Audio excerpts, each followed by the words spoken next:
You can't just tell them what to do.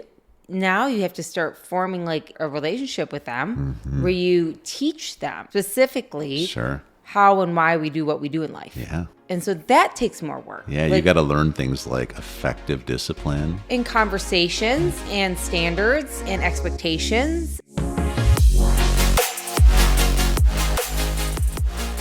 Hello, everyone. We are Greg and Jacquie Francis, and welcome to High Performance Parenting, where our passionate goal is to encourage you to raise champion children in a crazy world. Every week, we will bring you multiple episodes from our extensive experience of raising our six happy, healthy, successful, godly kids who are confidently equipped to win big in life. We deeply believe that any parent who is provided with the right knowledge and continual support can raise amazing kids. And when they do, all of our futures get better. If raising up future generations of absolute champions matters to you as much as it does to us, here's how you can contribute. Like and share this podcast with everyone you know. And together, let's embrace this journey of raising champion kids in a crazy world. Hey, welcome back. Super excited to chat with you guys today. Just answering some more questions that you guys have sent in. And by the way, we love this. Anytime you have any questions, send them in because we like to hear from you guys. We remember being in different stages with all of our kids, and we look back now and we forget some of them until you guys ask some of these questions. So it's always good to hear your feedback. We want to hear questions, and we just want it always to be packaged appropriately.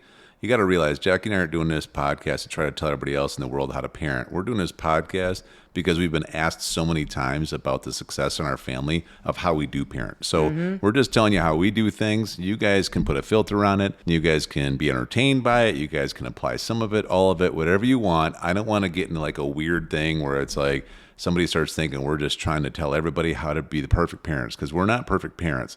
We just have learned a lot with 6 kids, and we enjoy this topic because, we have like countless, they say that thing where it's like if you put 10,000 hours into something, you become an expert in it.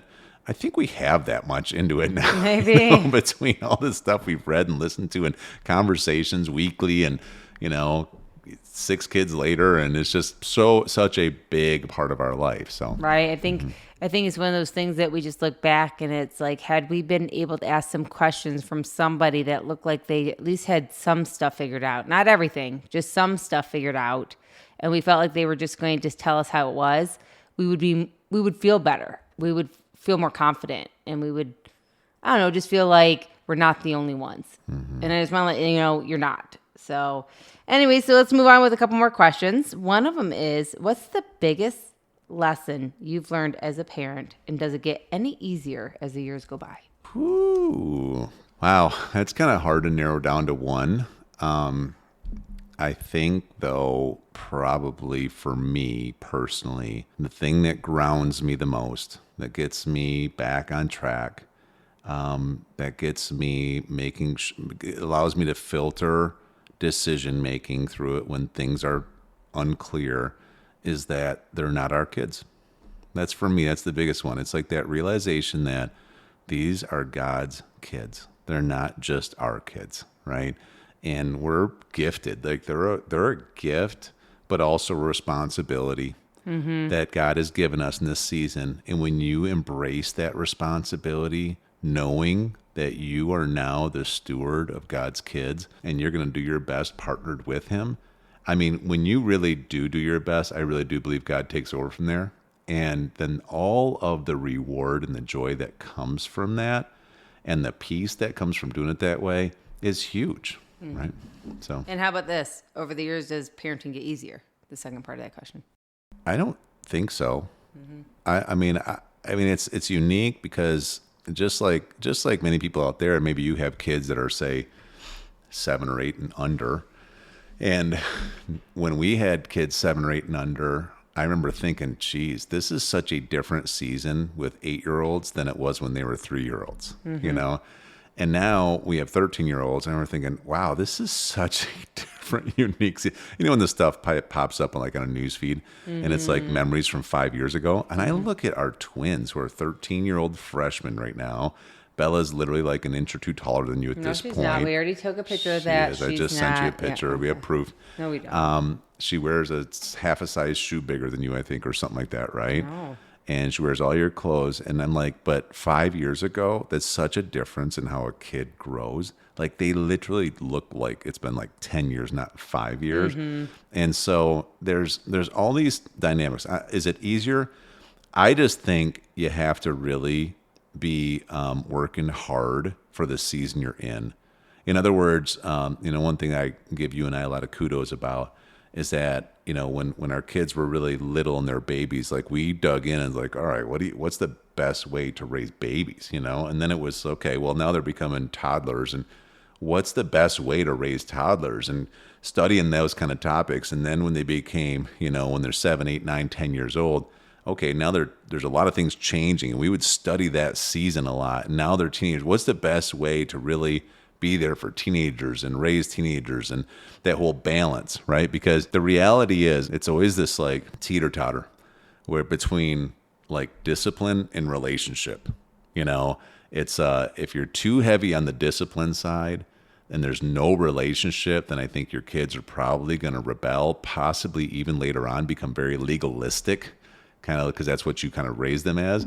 If you tater too far on just the relationship / empathy side, now they don't have any discipline, and then there's almost like a lack of responsibility that gets built into them, and almost like a really big void in your relationship because, I don't know, I think deep down they know that you haven't done enough to guide them, right? And then it causes resentment. So I feel like as parents in every season, we're kind of balancing this teeter-totter a bit.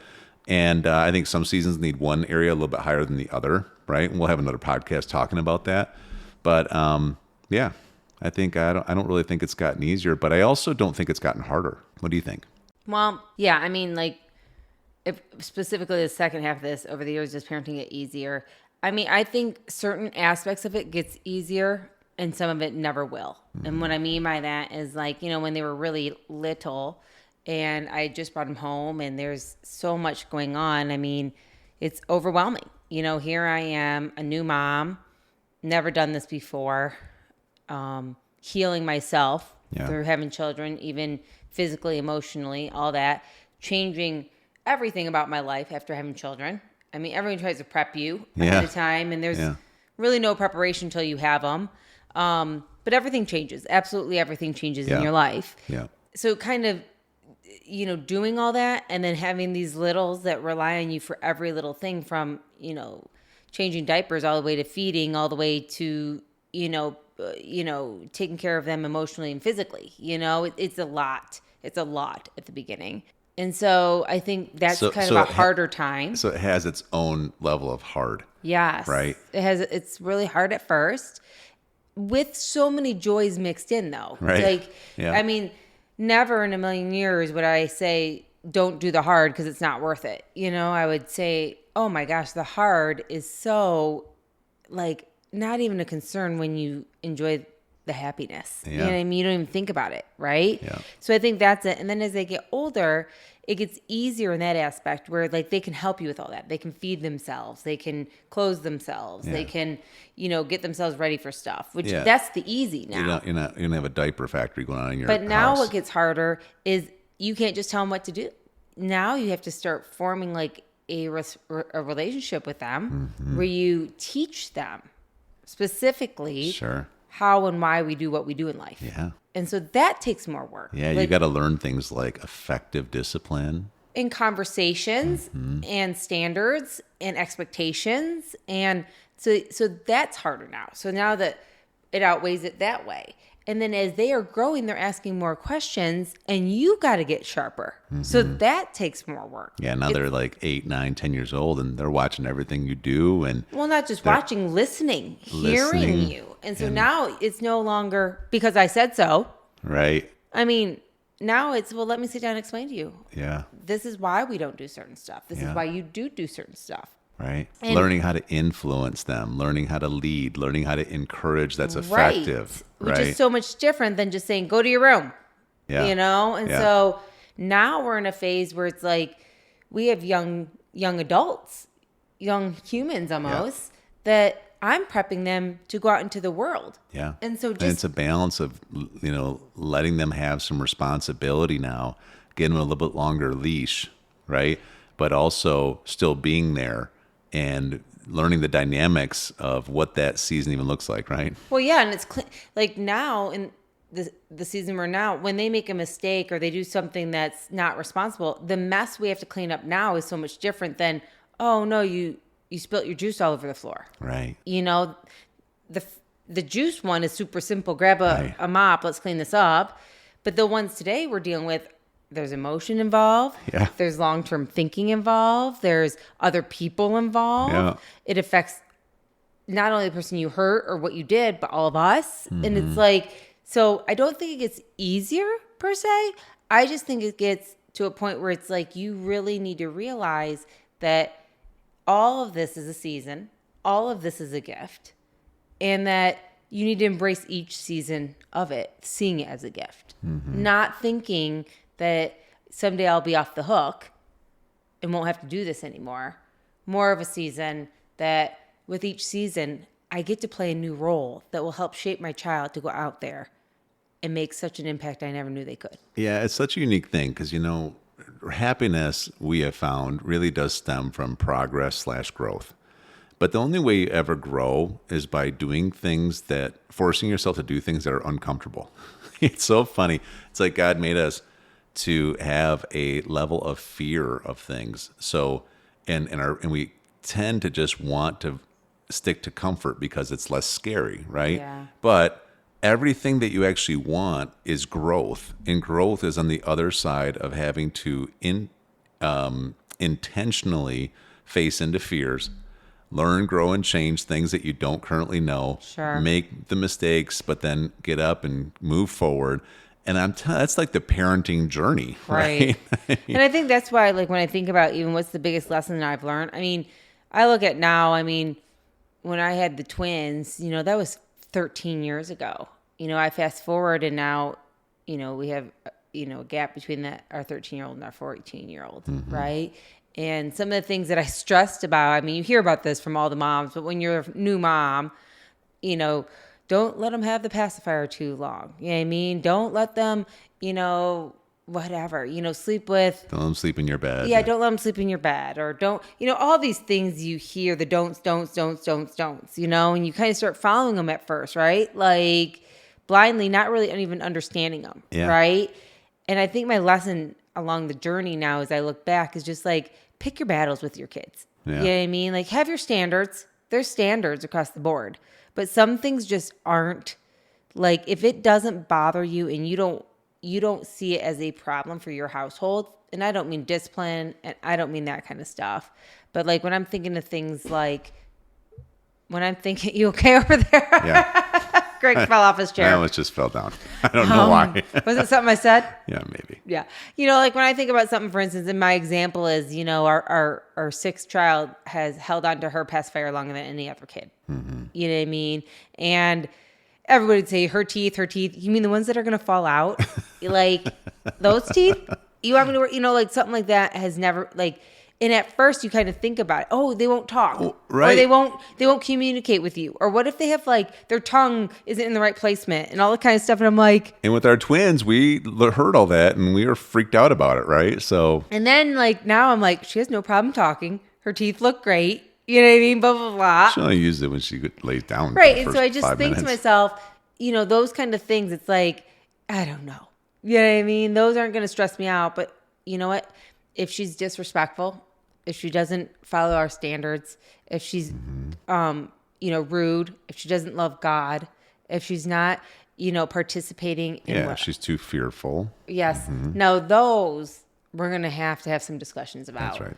But some stuff, if she wants to wear her pajamas to church on Sunday because it's what she wants to do some days, I'm going to pick a battle. Our 4-year-old, right? Yeah. Well, not you, hon. Is that what you're talking about? No. It would be more my comfortable. 7th child cannot wear his PJs and say he's in the car ready to go. Okay? Hey, my PJs are amazing. Oh, I'm going to put a picture up in the description and have everyone vote. It's such a fun season with Hunter right now being 4 because every night she's always like, I'm getting ready for to kind of wind down for the night and usually take a shower and she'll be like, Dad, which shirt are you going to wear? And I'll be like, which shirt are you going to wear? And the running joke right now is she wears this shirt we got her Thanksgiving last year. Because Thanksgiving is coming up. Yeah. And it's a shirt of a big turkey on the front, right? So it's her turkey shirt. It's her turkey shirt. And when's her birthday? November 24th, Right. which is typically turkey time. So a lot of times, like, the thing is, if it's turkey time in the house, then it becomes turkey tickle time, and I'm chasing her in the house every night.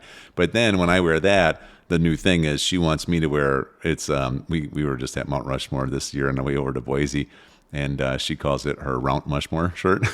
She has it mixed up.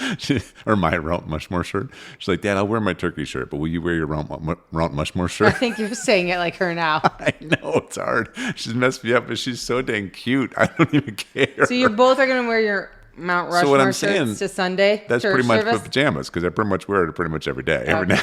Oh, when you show up at church together twinning, we'll know that we didn't want to pick a battle with two of my children. Hey, I can rock that Mount Rushmore shirt. Yeah, You know so it. could she. I know. That's what I'm saying. And really what it is, it's not even Mount Rushmore. Everybody got a shirt that actually says Mount Rushmore. Mine says Bigfoot on it. Yeah, I don't know what you were doing. I don't know. It was like the most sanguine kind of shirt. It was awesome. Yeah. But All right, anyways, that was a it was good one. Yeah. Hey everyone, thanks for listening and thanks for your love and support. We hope that today's episode added tremendous value to you and your family. It would mean so much to us if you would partner with us on our mission of helping parents around the globe raise champion children in this crazy world. To do so, simply take a moment to like and share this podcast with everyone in your network. And we have great news. You get more of us. You can expect new episodes every Monday, Wednesday, and Friday mornings. So be sure to consistently tune in with us and enjoy our show. See you next time.